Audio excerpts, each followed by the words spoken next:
নাগরিক বন্ধুদের কাছে আমার জেওপি জনতা উন্নয়ন পার্টির পক্ষ থেকে বা সেই পার্টির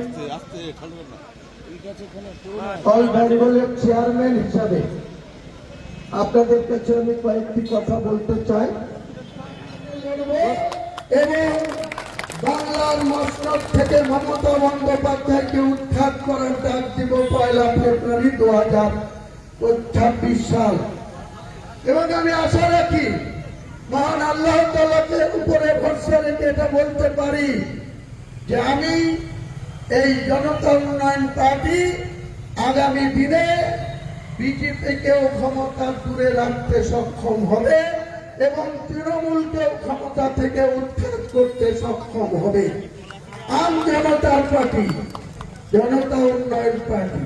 তাই আগামী দিনে আমি যারা চাই বাংলায় দুর্নীতিগ্রস্ত সরকারকে পরাস্ত করতে, চাকরি বিক্রি করা সরকারকে পরাস্ত করতে, 25,752 জনের 8 বছর ধরে চাকরি করার পর সুপ্রিম কোর্টের নির্দেশে চাকরি খারিজ হওয়ার পর মমতা ব্যানার্জি বলেছিল panel A, panel B, panel C, panel E নাকি রেডি আছে। 31 ডিসেম্বর 2025 অতিক্রান্ত। মুখ্যমন্ত্রী আপনি আর কত মিথ্যাচার করবেন? আপনি ওবিসি নিয়ে মুসলমানদের সঙ্গেও মিথ্যাচার করেছেন।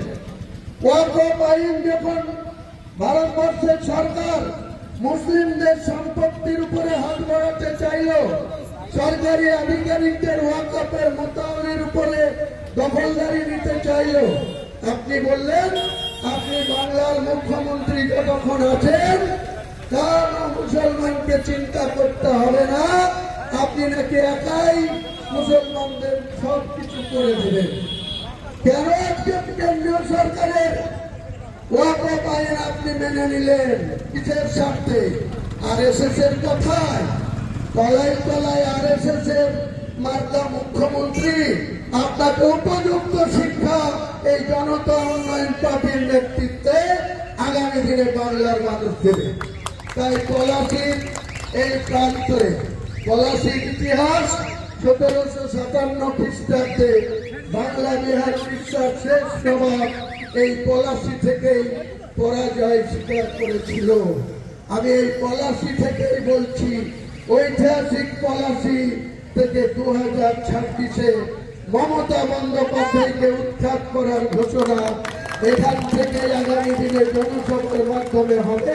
সকলকে সম্প্রীতি বজায় রাখুন, শান্তি শৃঙ্খলা বজায় রাখুন এবং নিজের নিজের অধিকার প্রতিষ্ঠিত করার জন্য ন্যায়ের পক্ষে থাকুন। আসসালামু আলাইকুম।